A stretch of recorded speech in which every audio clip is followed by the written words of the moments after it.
que no la tiene y visitar al que está en prisión, pero no prisión de los que roban cualquier cosa, sino justamente de los que se levantan contra el imperio, porque a él le tocó morir en la silla eléctrica. Usted dirá, no, señor, ese tal Yeshua murió en una cruz.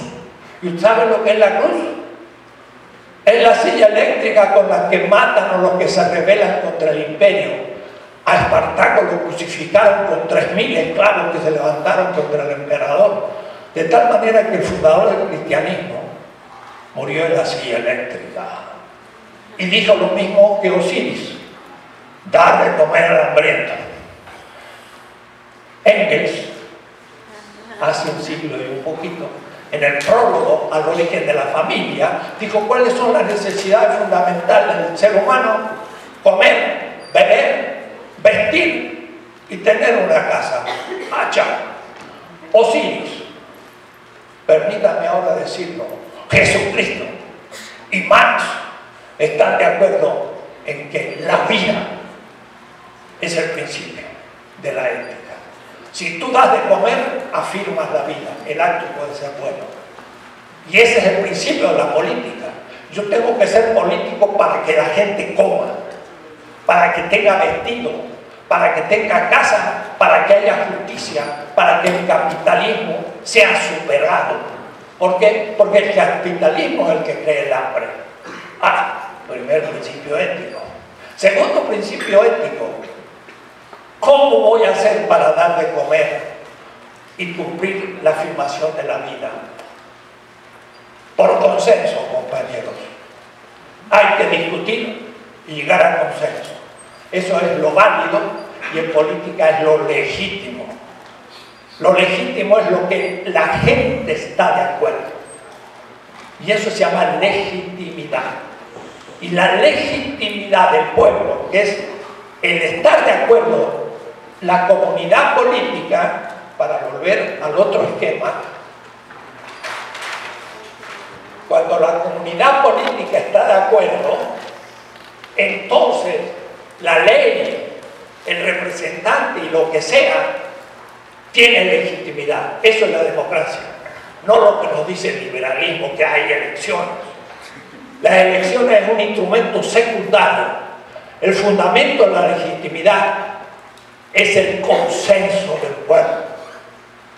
Entonces, no tanto hablar de quién va a ser elegido en el comité del Estado o el comité nacional y cómo vamos a hacer para ganar las elecciones, y entonces una electoralitis, o es decir, una enfermedad electoral. La política no tiene que ver con las elecciones, tiene que ver con dar de comer a la gente y que lo haga por consenso, porque ellos lo exigen. Lo demás son instrumentos secundarios.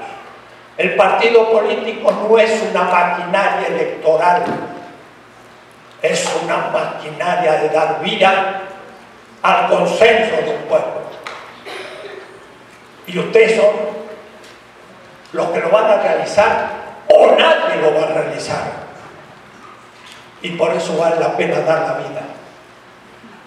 Porque todo lo demás que hacen, ¿para qué? Para comer todos los días, ya comemos. Para vestirnos cada mañana, ya nos vestimos. Para tener un título, muy bien. Para ganar un sueldo, está bien. Pero todo eso es reproducir la vida, no es hacer nada nuevo. Al fin, cuando sean viejos, como yo, ya pasé los 80, miren, y miro para atrás, ¿qué hice? Bueno, ese es el momento que usted tiene que plantearse ahora. ¿Qué haré cuando termine mi vida? Y ustedes podrán decir: le entregué por la vida de mi comunidad. Habrá miles que hablan de ustedes y esa será la memoria que dejen. Lo demás es repetir. Y entonces, claro, repetir, pero a su vez enriquecerme y dejar a mis hijos también con riqueza. ¿Para qué? Al fin, para que tengan que mirar la riqueza. Mujica, presidente del Uruguay. ustedes supieron que podía vender su bochito por $1 millón a un árabe que quería comprarle el bochito para ponerlo en un museo. Primero porque es muy viejo, pero para después decir, este bochito era de un presidente del Uruguay. ¿Y qué le respondió Mujica? Mijo, uno decía, $1 millón por mi bochito, ya se lo vendo rápido, ¿no? Mujica dijo honestamente, ¿venderlo? ¿Para qué? Para después tener que cuidar el $1 millón para que no me lo roben, no me conviene. ¡Wow! Y entonces le preguntan, señor presidente, pero usted tiene una casa con 3 habitaciones, es muy pequeña. Y él dice, ¿qué quiere? La limpiamos entre mi señora y yo. Si es más grande, trabajamos más tiempo, así que no me conviene. ¿Y qué hace usted además de presidente? Yo cuido flores. ¿Por qué? Porque cuando deje de ser presidente, voy a seguir vendiendo flores, que es mi oficio. Un Tupamaro. Un Tupamaro que estuvo preso con Mandela años. ¿Y qué es lo que vende? Flores. Y entonces le preguntan, ¿y usted en la cárcel? ¿Cómo así? Hay tantos años y no perdió su normalidad. Dice, yo caminaba. ¿Cómo? ¿Caminaba? Sí. 3 pasos para un lado, 3 pasos para el otro. 3 pasos para un lado. Nunca en mi vida he caminado tanto. Eso es político. Ahora cuando dejó la presidencia, dijo, hasta luego, porque bueno, elegirán al presidente, pero la próxima voy a volver. Y entonces no dejó el puesto, pero bueno, se puso a vender flores que no den, con su mochila pequeña. Eso es un político. O el Che Guevara. El Che Guevara era mi secretario de Economía. Toda la gente le llevaba regalos. Y él lo que hacía de inmediato es repartirlo entre la gente y no guardarse nada. Pero eso lo hizo hasta el final. Un periodista cubano estuvo en Bolivia, en la montaña donde murió el Che Guevara. Y entonces fue el lugar donde lo mataron. Y entonces hay una viejita indígena. Y le dijo al periodista, ¿usted es cubano? Me gusta poder contarle algo. Entonces volvió a su casa y sacó un plato de aluminio todo abollado. Dice, este plato fue en el que el Che tomó su última sopa. Y entonces le dice, cuando el Che estaba a cabo y ya lo querían liquidar, yo vine con mi plato de sopa. Y le dije a los soldados, libérenlo para que pueda comer. Lo desataron. Y el Che agarró el plato. ¿Y sabe lo que le dijo? ¿Han comido ya mis compañeros? No le interesó tomar su plato. Él primero se informó que sus compañeros habían comido. Es decir, estaba al servicio de ellos. Y entonces dice la viejita, y me miró. Y mire lo que dice, cuando me falta algo, cuando no encuentro algo, veo los ojos del Che y siempre me ayuda. No tienes ojos como los militares. Es decir, en el Che vio la santidad, lo sagrado. Lo ayudaba en la vida cotidiana, era un santo. Eso es un político, Vargas Mayor. Por eso que la gente puede referirse, ojalá que pudieran así referirse a nosotros, los otros. Y se van a referir. El que de ustedes realmente sea servidor. Van a ver cómo la gente se lo va a decir. Usted es distinto a los demás. Usted sí que vale. Y ustedes se van a sentir, y sus hijos, y su esposa algún día, porque son humanos. El segundo principio es actuar por consenso. Es decir, yo no puedo obrar solo por lo que yo pienso ni mi grupito. sino que tengo que ir a la base a preguntarle qué es lo que piensa, el consenso. El tercer principio es la factibilidad. Tengo que hacer las cosas posibles, no por un pragmatismo realista, pero por un realismo crítico. Si no hay fondos, pues yo puedo hacer algo, pero puedo luchar para tener esos fondos para hacer un proyecto. Hay que hacer cosas posibles, y en eso sí el político tiene que ser muy advertido. Y ahí hay toda una estrategia, una táctica y mil cosas, y estoy por terminar. Pero hay otro último principio. Todo lo que haga, debo hacerlo en primer lugar desde las víctimas, desde los pobres. Por eso que alguien dice primero los pobres.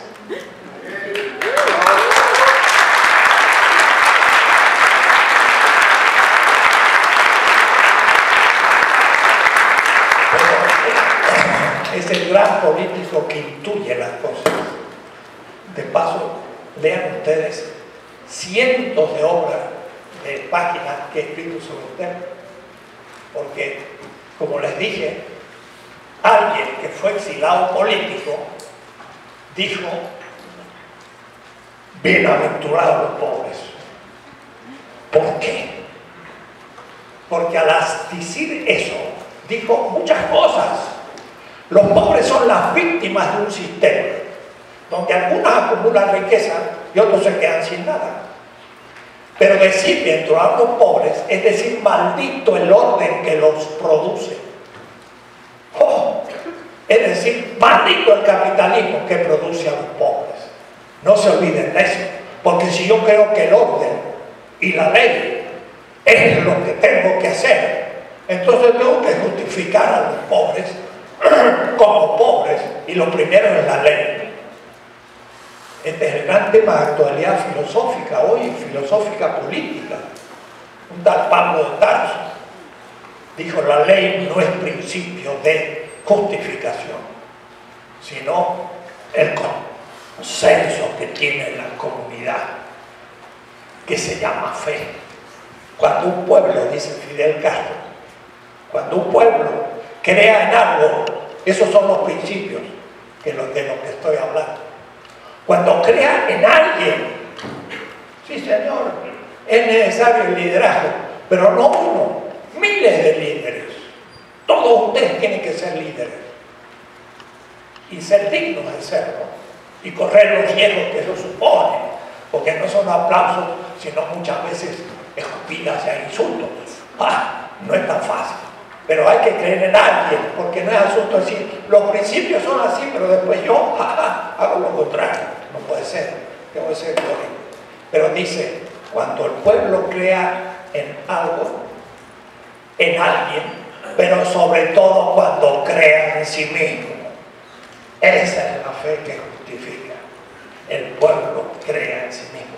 Nuestro pueblo no cree en sí mismo, porque tiene 5 siglos de opresión, que le ha dicho: ustedes son los miserables, y son incultos, y son esto, y son lo otro, y entonces la gente está realmente mal, con un concepto negativo de sí mismo. Hay que decir: ustedes son el único sujeto del poder al cual yo estoy a su servicio. Y entonces eso significa la ética.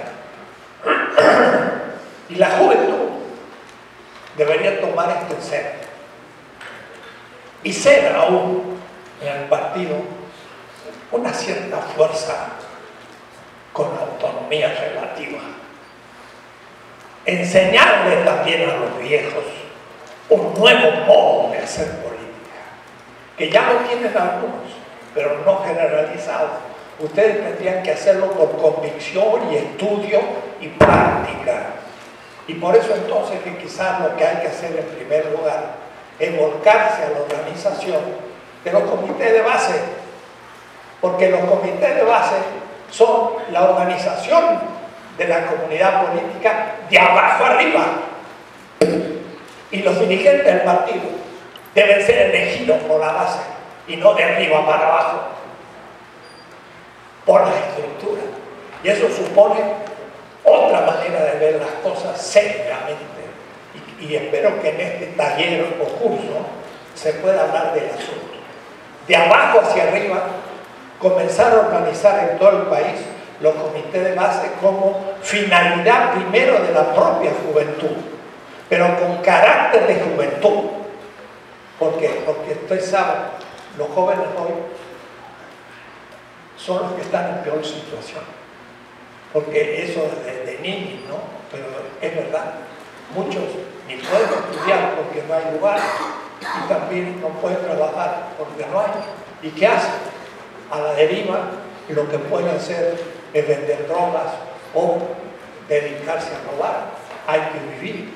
Entonces, sería muy importante que la juventud de este partido se transforme en que convoque a todos los jóvenes como jóvenes y que aprenda a expresarse a los jóvenes y tener manifiestos y exposiciones específicas para los jóvenes y hacer un gran movimiento de juventud que en su momento puede usar los medios electrónicos y crear una opinión de las redes cuando sea oportuno llegar a una elección. Pero la elección no es la finalidad.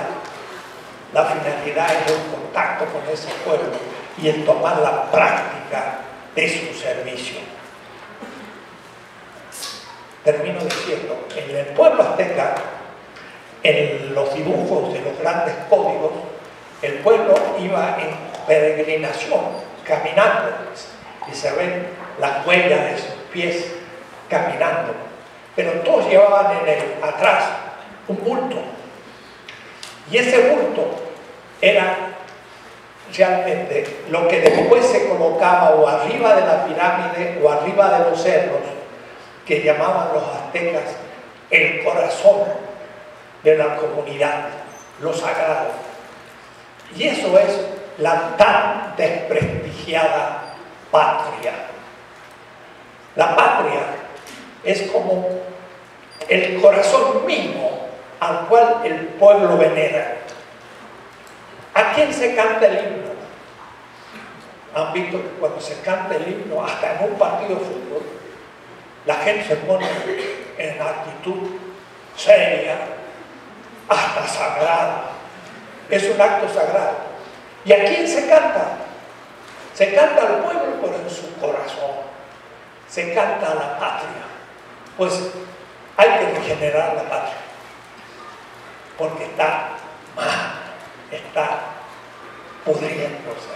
Y la juventud debe salvarla. Muchas gracias.